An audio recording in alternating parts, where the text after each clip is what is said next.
Okay, I guess we can start. I present myself first. I am Juan. I will be facilitating the questions and the talk for the speakers and the attendees. As I said, I am Juan. I am from Sevilla, Spain.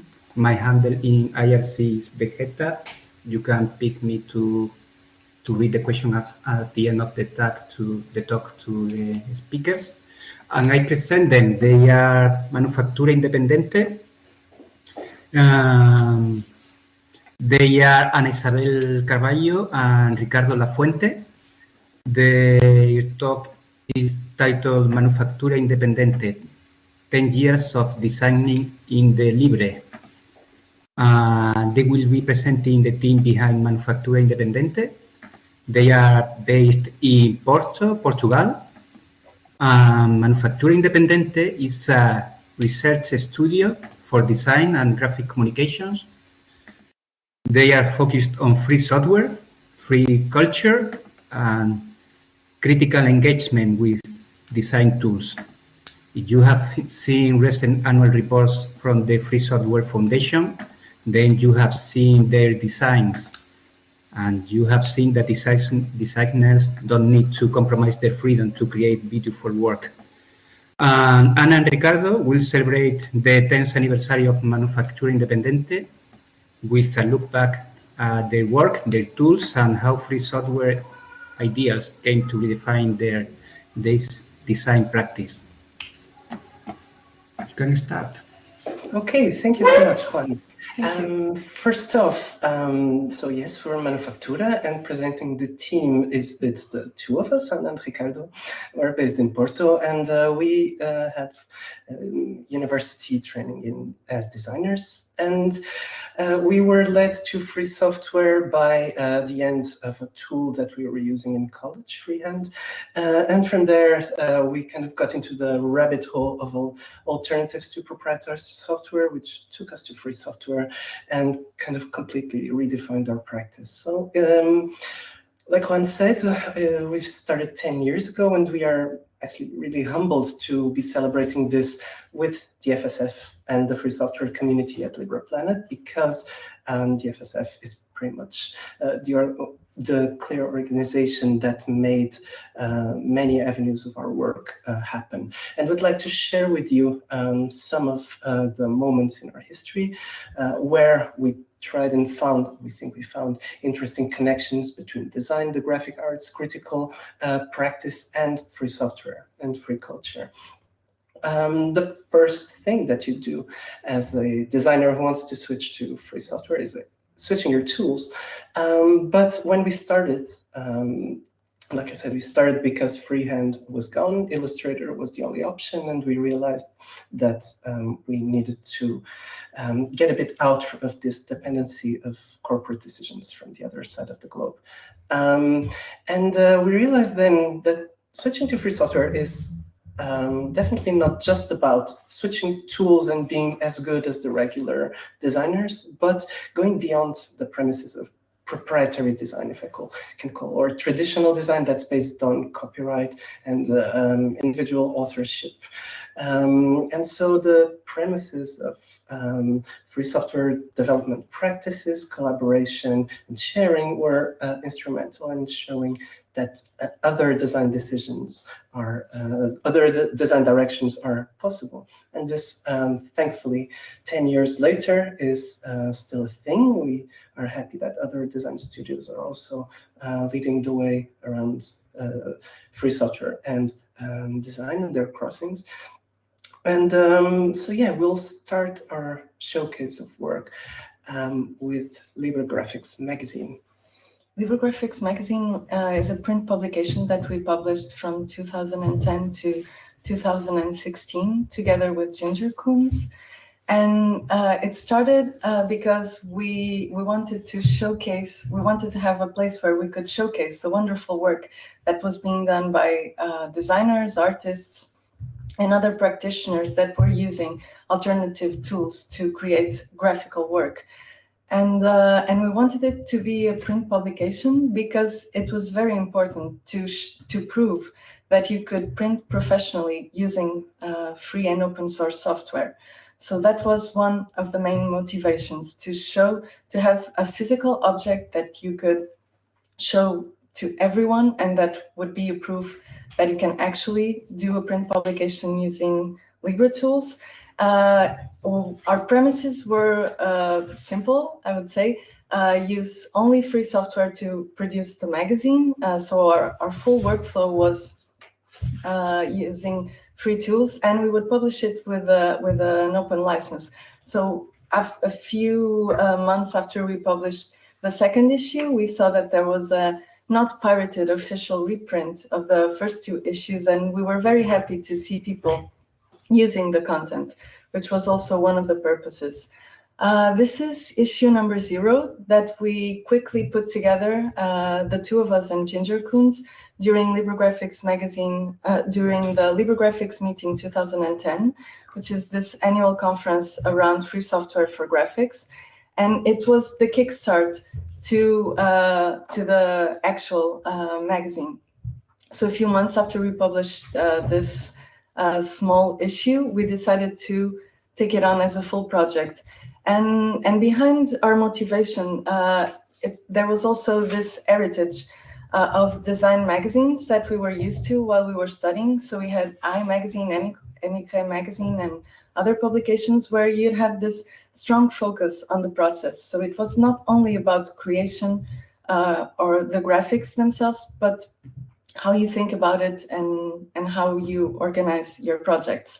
And when you switch to, when you actually see magazines that are oriented to free software, you see that they are very focused on practical results. And we were also interested in the process, how you get there, and not so much about having things ready and done. So we laid out the magazine using Scribus, and we tried to cover a whole range of different themes during the 8 issues that we published.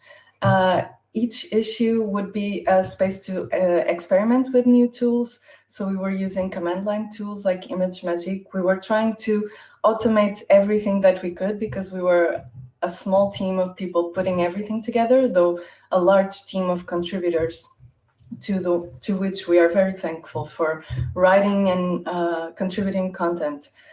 We adopted Git as the place to collect our files, our source files, and to share them with each other, and to manage all the workflow of producing the magazine. And this came directly from what we saw free software projects doing. So they were using Git to organize their collaborative work, and we wanted to do exactly the same with the magazine. And we also wanted that everyone could go to the Git repository at any point in time and read what we were up to. And you see this is an old thing. We went to free software conferences. This was our stand at FOSDEM. We did lots of stickers. And yeah, I guess. Mm-hmm. And so the magazine project ended in 2016, and you can go to the LibreGraphicsMag.com website. In the end, we give you a URL where you can see the stuff that we've been showing. But so after it ended, we had this kind of unfinished business, which was when we published the magazine, everything was done in Scribus, so output in PDF, and we made the PDFs freely available. But something that really bothered us was that we didn't have a web version of our content, and especially after ending the magazine, we wanted to see the magazine kind of being laid to rest in the most dignified way at some point. And providing the archives would be the best way to do so. So eventually we found time to get into the Scribus file formats and try to use Python to write some converters to convert from the Scribus file format to Markdown, which we could then hook up into Pelican, which is a Python static site generator, and then publishing it regularly as a website. We'll point you again, so the URL actually is, yeah, well, we're going to share with you at the end and keep you just waiting a bit while we talk. So these are some recipes that we kind of came up with while doing, like trying to extract all images from a Scribus file.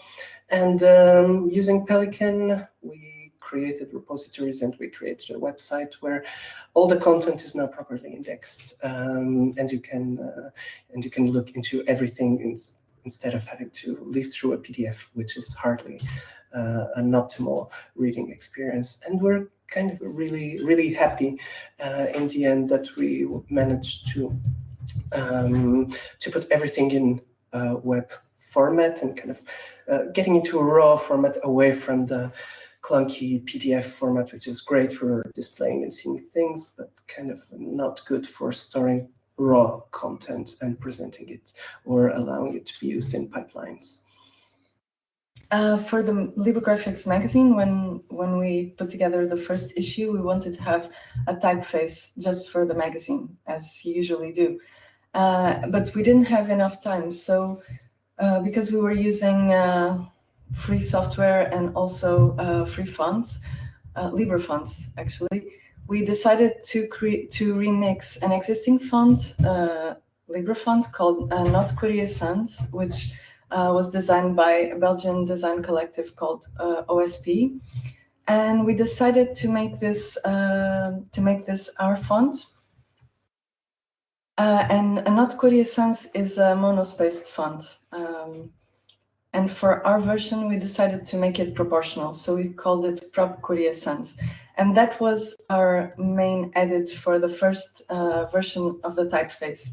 And here we also went with a mindset of that came also from gnu+linux. So the principle of release early, release often.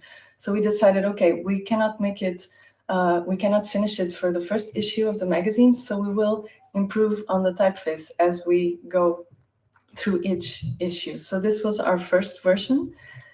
And you can see that just changing the spacing of the font makes a big difference in how it looks. And here you can compare. So here on the top of the slide, you can see Not Courier Sans, and on the bottom, you can see Prop Courier. And here you can see the difference between the version that we put together for the first issue of the magazine and the version of the second issue. So our main changes here were the punctuation, which we made smaller, and also some details as the kerning of the word floss that we used quite a lot. And to do this remix of the typeface, we put together a script that we called transspacing that actually imports the spacings of an existing typeface to another one. So we just took the spacings from a different Libre typeface and we imported them to Not Courier Sans to make it proportional. And here you can see the font in FontForge, and you can see the script that we then went on to use to try out in different fonts, as this was a revelation. And because we released it also as an open Libre font, then the creators of the original typeface, they used our font as well in their work, in other works. So here you see one of their one website that they designed where they are using Prop Courier. And then we had the wonderful surprise, maybe 2 years later, someone contributed a medium version. So we had regular and bold, and a designer based in Austria, he created Prop Courier Sans medium, and he sent the file to us, which was really just wonderful. So moving on, now we'll speak a little bit about our work with pen plotters, which are these printers that came up in the end of the 50s and that are now actually really popular. And we got to know these machines around 2011, I think, because there was a student doing his master thesis around plotters, and he wanted to make one of those machines work, and he didn't manage to. He saw that there were libraries in Linux to work with pen plotters. And so he got in touch with us because he knew that we were using free software, so that we would help him revive the machine. So it was a whole journey from putting together the cable to connect it to the computer according to schematics that we found online, to then installing the libraries, making it print, and making it actually print correctly, because at first she was printing inverted drawings and it was quite a mess. And one of the things that we found wonderful is that because we were using free software, we had this possibility of going back to an obsolete printer and to work with a format that was discontinued, but that you could actually save as in Inkscape, for example, even though you had other possibilities to save in the format that plotters print, which is HPGL. And so that was just quite easy in the end. This is the demo drawing of one of our plotters, because then of course we had to get a few. And one of the things that we really like is that you have the physical aspect of the object. So this is the same drawing, and the only difference is that we placed a pen in the plotter and she was not correctly fixed to the mechanical arm. So you have the same drawing, but the line is completely different. And you get this completely different output every time that you print with it. And there's a whole lot of things to explore, from the different pens that you can print with, and each pen will have a different stroke width, and that's all controlled in the physical world and not in your software editor. So you have to kind of gamble with what you're editing in the computer, but also what you're seeing coming out of the printer. This is one poster that we did for the call of Interativos 2013. And it shows this weird diagram of things coming together. So you have terms related to design, you have formats, you have software, and we were kind of finding connections around it, and we printed the poster with the plotter. Yes, printing with plotters means that you're only printing with lines, and that changes quite a lot of things, how you feel surfaces. You have to explore different techniques. And for fonts, it's also a constraint. You have to go and use stroke fonts, which are a really specific set of fonts. So these are some of our experiments with hatching, different kinds of ways to fill areas.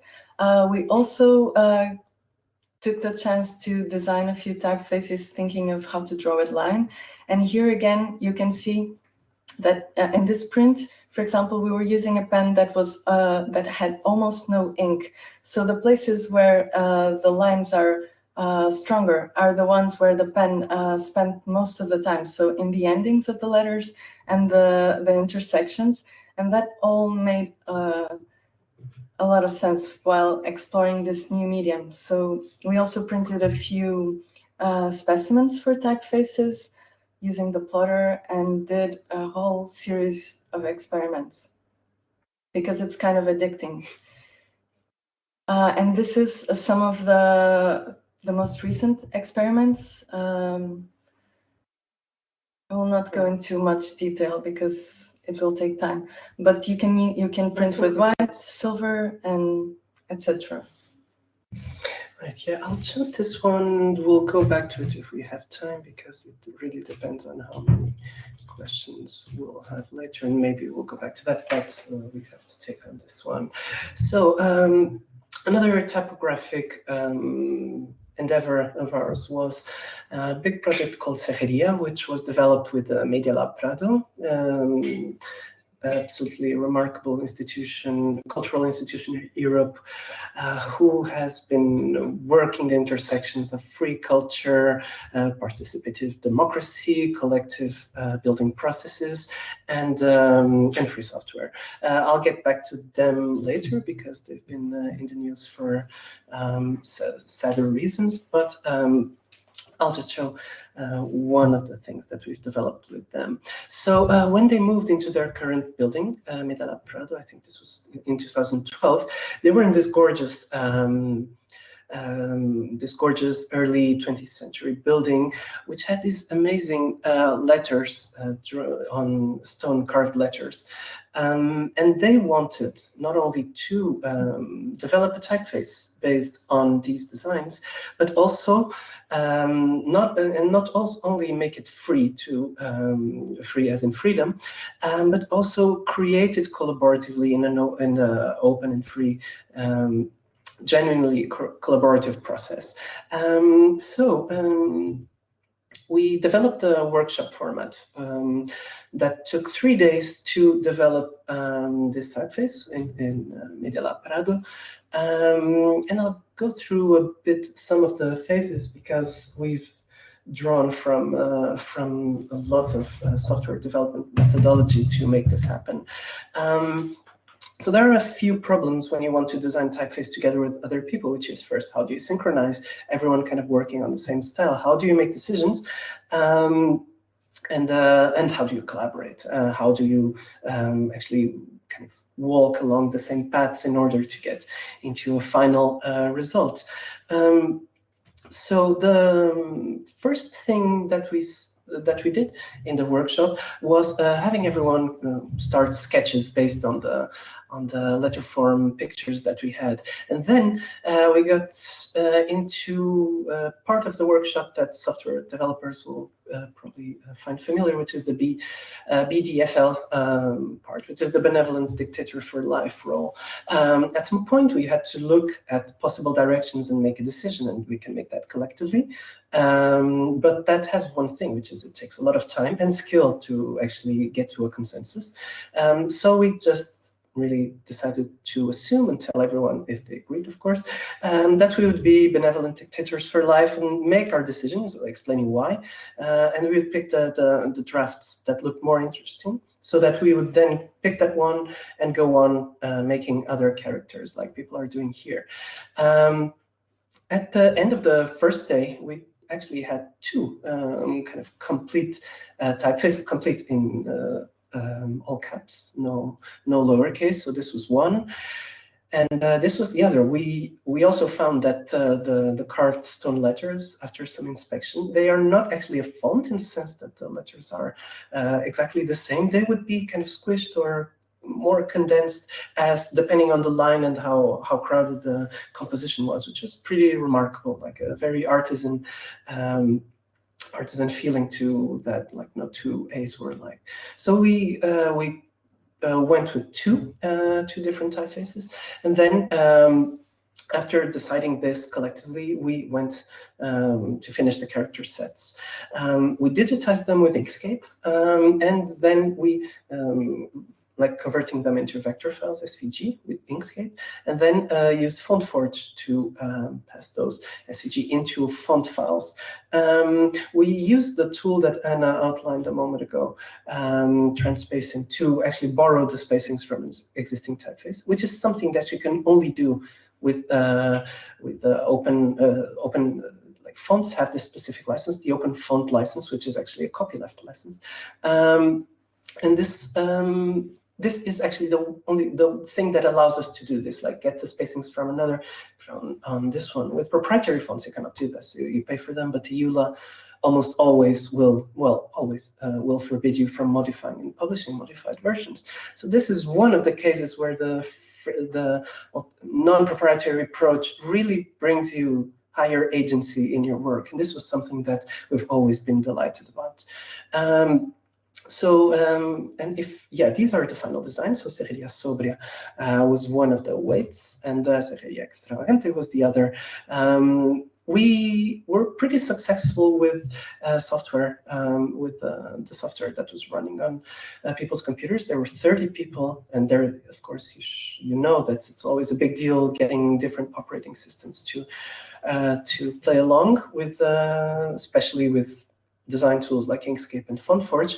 What we did back then was use a virtual machine. We made a snapshot, a virtual image of, back then it was Linux Mint running some graphic software. So we prepared that, we had people download that and run that with, back then it was VirtualBox. I'm pretty sure that better stuff has come up in the meantime.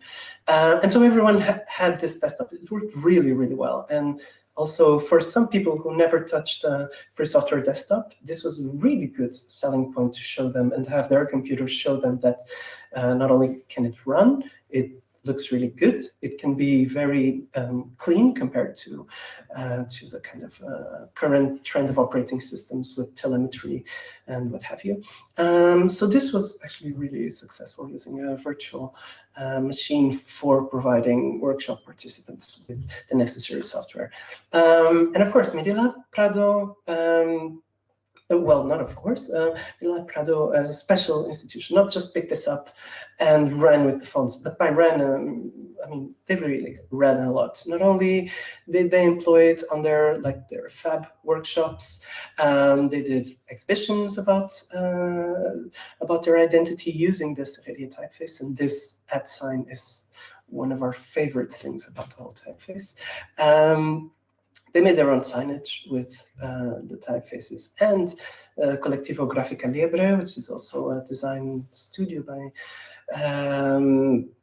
based in Madrid, turned the typeface into the actual logo for Media Lab Prado, which to this day stays there. Well, actually, not really, because right now, a strange coincidence was that Media Lab Prado was suddenly asked to leave their premises and move into much smaller ones, from what has been described by people close to the project as an acceptable power move by the Madrid City Hall, who are basically evicted them. This happened 2 days ago, the threat was acted upon by the Ayuntamiento, and now the future of Media Lab Prado is very much in danger. So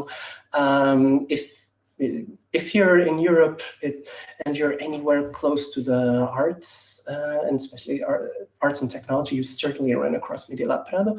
And Save the Lab and We Are the Lab campaigns are taking the lead in exposing this to the rest of the world, and it's something that we really care about, as you can understand from our proximity to the project.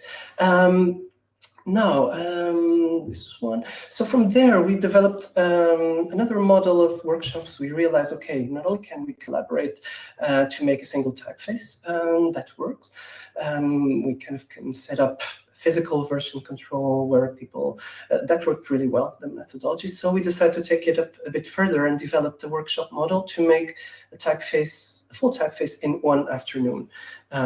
So this, we started in Barcelona and then took it to other places of Spain, Tomelloso, Avilés, and later Graz in Austria, where we developed, we did the Typebits workshop series. I'll give you a link at the end to the whole documentation, but it's based around the bitmap fonts. So like the previous, the Serreria method, we had people draw it in squared paper and then make collective decisions on how, okay, so let's go this way or that way. We eventually made a decision, and then we would digitize it. These are some examples from some of the workshops of the drafted letters. We didn't touch computers until the letters were done. That's also an important detail. And the way to digitize this is a pipeline that we've developed using GitLab, which is, you can see how this user is actually using Notepad. Basically, you draw the fonts in ASCII art, and you save the characters in each single text file. And this makes you able to work just in the browser by editing files using the GitLab front-end editor. And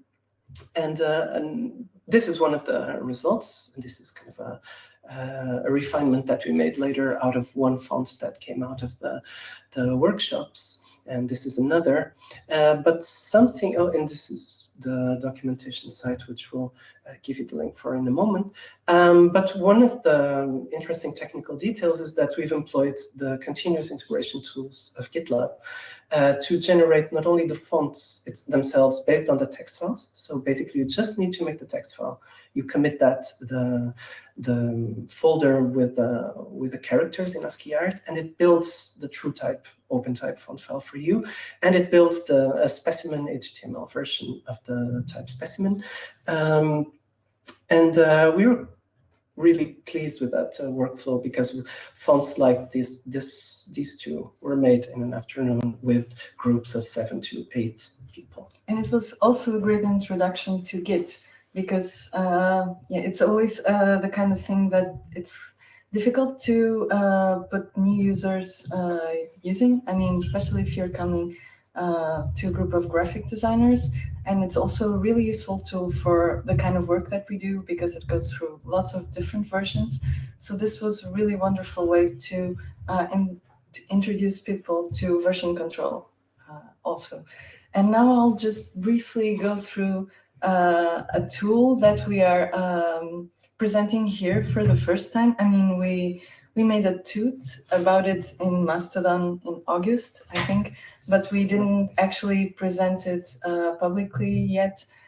So it's called Squarish, and it's browser-based editing software or app, if you'd call it.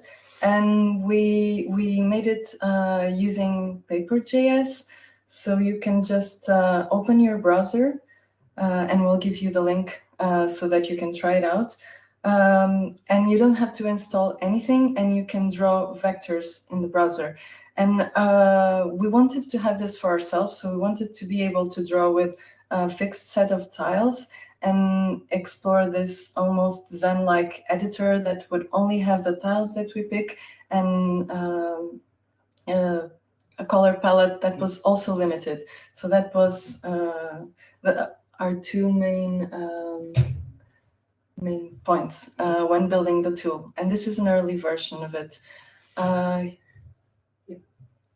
This is a more recent one. So you can draw in the browser, and you only have the tiles that are showing here on the right and the colors that are there. And when we finished the first version, we asked if people were interested in trying it out and also giving us their feedback, because as people that are building it for themselves, we of course have our own views, but we want to share this. It's published as a free software. So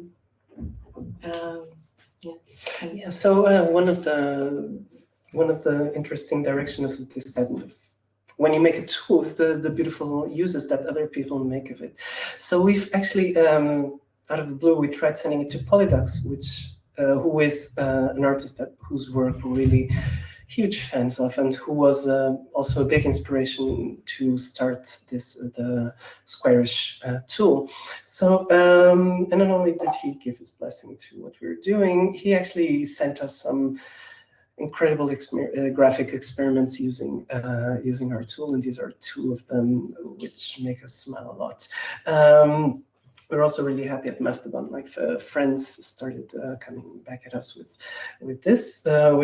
experiments made with the tool, and this is an example of a poster that we were designing using Squarish, because this kind of grid-based, like drawing shapes on a fixed grid, is really handy for some types of designs. And for this, there wasn't really an easy solution or a straightforward one that would allow you to make this kind of thing. So it's actually developed with Paper.js and jQuery. We'd like to rewrite it with Vue.js, but we've been on the field long enough to think that rewrites usually mean the doom of a project, so we'll hold it back. So this is the Squarish site, which you'll find. I shared on IRC a link with all the links that we were mentioning here on the talk. And yeah, like I mentioned, this is the first public presentation. It's not kind of ready. I wouldn't even call it beta.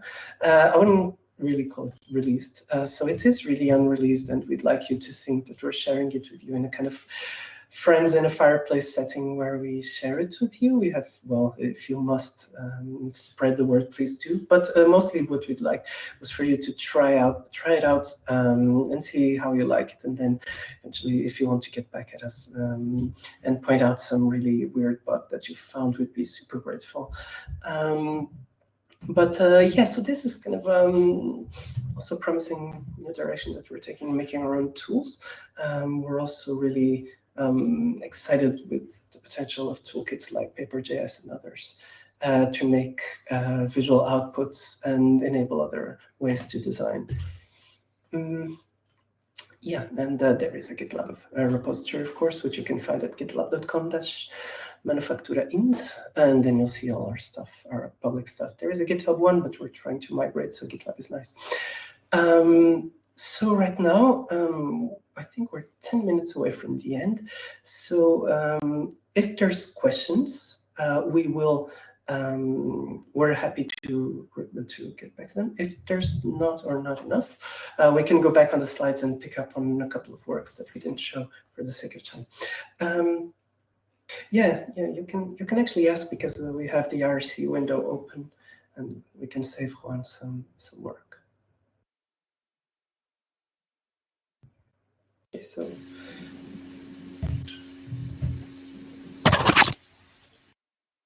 Yes, people feel free to ask. Thank you a lot for the presentation. You gave a very good presentation about your journey with Manufactura Independente.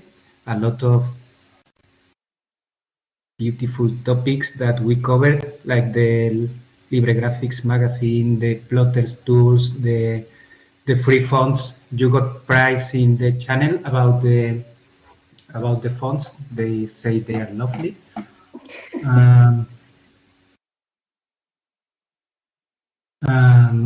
I am looking to see if one of them, Floss, is asking if they have a question about your workbooks. Maybe they can. Yeah, Tilde. Okay, so I think so. Floss is asking about a specific project, which is tilde.pt, which is something that we started we started previous to the pandemic and became like a very important project, which is a small community based on Tilde Club. And if you don't know Tilde Club, you absolutely have to check out as well. Yeah, we started Tilde because we started teaching last year, and we wanted to have this space for our students to publish what they were coming up with. And so we got just 1 week before we started classes, we got a Raspberry Pi and we set up a small server, and Tilde Club was our inspiration. But then after classes ended, we wanted to have this space, and we know quite a few people, well, not quite a few, but a few people here and in Portugal that are interested in technology. And so we set up to start a Tilde in Portugal. Yeah. Basically a small community where we're having fun playing games by email and publishing web pages as you were doing on the 90s. And it's so cool to do that now. So the question was, Gemini support not only HTTP. I want to do that. We really wanted to. We were talking about this. Gemini looks really cool, but it's been tough to dedicate time to expand the features of Tilde. Right now it's afloat, but noted that is on our wish list. So thank you for suggesting a very, very, very relevant and interesting protocol. I see a question about going more into detail, following a beautiful comment, but I'm struggling to understand the question, maybe about the hacker approach. Oh, yes. Yeah, I see a lot of feature requests. We have to talk after this. I have a question. For example, you mentioned that Tilde Club is currently in Portugal. Is any way of people that are outside of Portugal to collaborate or participate on it? You mean you mean Manufactura based in Portugal? No, Tilde Club, for example. Os users podem ser de outros países. Do Tilde? Well, so with Tilde, so the Tilde is a Portuguese language thing, which is not an exclusivist or nationalist thing at all, but it's also a nice escape from an English language internet for us. And there is something. So that's the thing. If you're it's not like we have an issue with having other content. As long as you're okay with being on a Portuguese language community, then of course you're most welcome. That's good to know. I was wondering the same about, for example, the Media Lab Prado that you mentioned. I don't know if they are, since they are based in Madrid, they are only for Spanish-speaking people, or they are also international? No, I think Media Lab Prado has a very, very international scope, and not just European, but worldwide. Actually, yeah, the news of the lab shutdown are really, really hurtful, and at this point in history, very, very demotivating, because that's really one of the social hopes for another kind of design for life, for city, for society, and for work that we're losing. And I mean, we had amazing times there. So it's something that's worth following if you're slightly interested in the idea of cultural institutions and the struggles they face today. If there's not other questions and we still have a few minutes, maybe we just show a final project. Yes, you have time to expand anything that you may think that you gave little time before. We have like 4 minutes. Okay, yeah, I'll super quickly run through another project that we had. Where is Color Font? It pushed. Okay. So this was a long time ago that we started doing this experiment with color fonts on the browser. This website is offline and something that we have to take online. And I'd also ask anyone who's watching this and checking our site, if you find something weird, we just launched a new version today, so we'd be more than happy to hear about broken links or things out of place. But yeah, you can see this idea. It comes from this old type of posters with fonts with 2 colors. This is not a thing when you're using fonts, traditional fonts, because, well, they're not designed for being split. So we tried doing that in the JavaScript library to show this. So these were some examples. And this is also something that you can only do with Libre fonts. You cannot change Helvetica to make it into a color font, even if you're doing it for your own work or you bought it. If you don't have a special authorization, and I'm very doubtful that they do that, you cannot modify the font in any way. So this is another project where we think that the Libre approach really makes a difference and opens up new possibilities. And we're doing some workshops here and there about this, and this is one of the results. Yeah, maybe we can also show the kit. Oh, yeah. Sure. So this was something we also skipped before, which was Kit Gráfica Libre, a kit that we put together inspired by this idea of a dead drop. And we did this for the fine arts faculty in Porto, so the design, the school of design here in Portugal. And the idea was that students could go to the school canteen and they could find very quickly a place with free software tools, assets, texts, and all kinds of information that had a connection to free software and to graphics. And we found this to be a really good introduction to free software and the free alternatives that are out there, because there's a lot of things that you can find online, but most of the times what you need is someone to hold your hand and to take you through the things that exist and to kind of point you the way and to show you what you could use instead of something else. So this was something that we started with, this idea of having a physical thing in the school that we would update regularly. So you'd use proprietary software when you are in class, but then you get out of class and you can go to the canteen and you can try something different. And we were there to make the selection. We did this in 2014, I think, and it's something that we wanted to keep on doing, but of course, time is limited. I see Juan like already finishing, so we're over time. Just to address a couple of, so the kit is something that we would like, Parrot Box, that's a great reference. Yeah, that's pretty much the thing. So but it's closer to a dead drop because we use it with USB. We struggled a bit with the routers. There are some interesting projects using routers for this, but if anyone actually wants to pick this up and go on thinking, we stopped because we stopped teaching there at this school. But we think there is a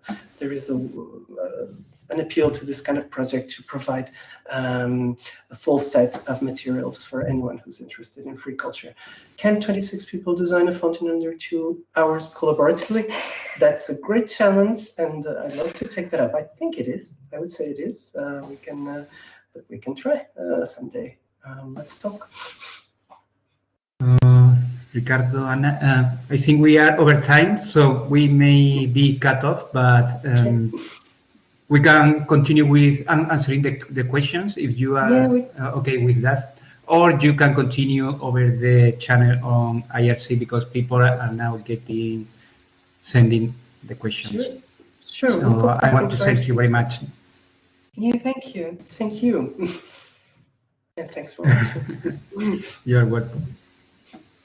And thank you, FSF, and LibrePlanet, and all the staff.